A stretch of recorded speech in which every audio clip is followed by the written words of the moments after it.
All right, today we're going to dig into the very DNA of social change. We're going to break down what a grassroots movement is, how it actually works, from the smallest little actions to the biggest impacts. So let's jump right in. So, how can just one person change the world? I mean, it's a question we've all probably asked ourselves, right? And it can feel huge, kind of impossible. But what if the answer is actually simpler and way more powerful than we think? What if it doesn't start with some grand top-down plan, but with something much, much smaller? And that's the core idea right there. It all starts with a single seed. So in this explainer, we're going to follow that journey from one tiny seed of an idea all the way to a sprawling forest of social change.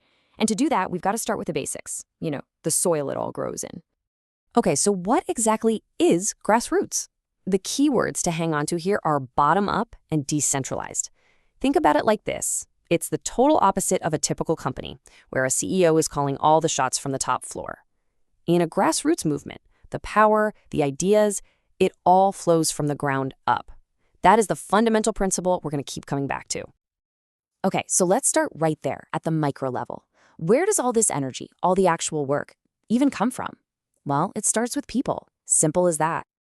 Volunteers, they are the absolute lifeblood of any grassroots movement. They're the ones putting in the hours, having the tough conversations, and just plain doing the work that builds momentum. Without them, an idea is just, well, an idea. They're the ones who turn it into real, tangible action. And then within that group of volunteers, you get what our source material calls key volunteers. Now, you can think of these folks as the super connectors. They're the ones organizing the meetings, maybe running the social media accounts, or they're just really well connected in the community. They are these passionate hubs that connect the core mission to everybody else. And that's what makes the whole network so strong. For all this talk of organizing and action, it almost always begins with something incredibly simple, a conversation. That's it. That's the basic building block. And of course, those conversations happen in a few key ways. You've got classic word of mouth, right? That's how ideas spread through people you trust, your friends, your family. Going door to door makes that connection really personal, face to face. And then you have town halls, which create a public space for people to really talk things through and build some consensus. Each one is a different tool for planting those first few seeds. Okay, so you've got people talking, you've got seeds being planted. How does all that individual energy grow into something, well, structured and effective? It really comes down to the mechanics of how it's all organized. And this is where you can really see the difference. A traditional top-down hierarchy is pretty rigid, right? Commands come from the top. But a grassroots structure, it's all about being flexible. The strategy actually emerges from the local level, which means it can adapt to what's really happening on the ground. And this whole structure works because of one core idea: empowerment. See, it's not about telling people what to do.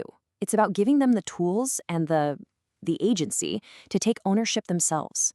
When people feel like they have some real control and a sense of purpose, that's when their involvement becomes truly sustainable. Man, I love this quote from the source material. It just perfectly captures the magic of what's happening here. Autonomous coordination without hierarchical imposition. It's this idea that a group can actually organize itself, pull off complex actions, and solve problems, all without a boss telling them what to do. It's order, but it emerges naturally, from the bottom up. All right, so we've got empowered people and self-organizing groups. That's great, but how does that scale? How do you go from a handful of seeds to a whole forest that can actually change the social or even the political landscape? Well, it usually happens in stages. First, it starts right in the neighborhood. That's your core unit for building relationships and trust. Then, a bunch of neighborhoods might coordinate within what's called a zone to put a strategy into action. And when enough of these zones are aligned and working together, that's when you get a movement, a collective force with real-world influence. And this whole process, all of this coordinated, on-the-ground, tactical work, it has a name you've probably heard, especially when we talk about politics. It's called the ground game.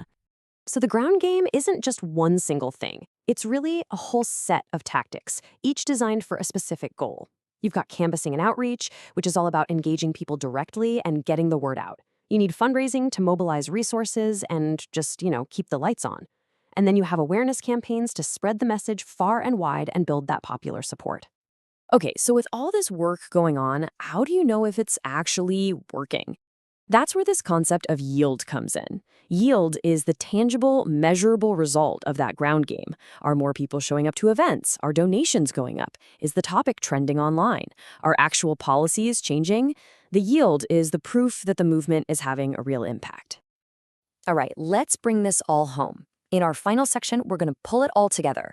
We've gone from one simple conversation all the way to a full-blown movement. So what does this entire ecosystem of change actually look like when you map it all out? This table from our source really does a great job of bringing it all together. You can see it all laid out here. At the micro level, you've got your nodes, the volunteers, the word of mouth, the town halls. Those nodes operate through these key mechanisms: self-organization, that bottom-up structure, and empowerment. And that leads to the macro level outcomes, like big movements, popular support, and even real policy impact. The core properties that define the whole thing: it's organic, it's adaptive, it's rooted in the community, and it's totally participatory. So in the end, a grassroots movement isn't like a machine that's built from some blueprint. It's much more like a living, breathing ecosystem. It grows from that single voice into a powerful chorus, constantly adapting and evolving as it takes root in the real world. And all this leaves us with one final big thought to chew on. We've talked a lot about how these principles work on the ground, literally door to door. But today, our communities exist online just as much as they do in person. So the real question for the future is this: in our hyper-connected digital age, what's next for grassroots power? How will it evolve?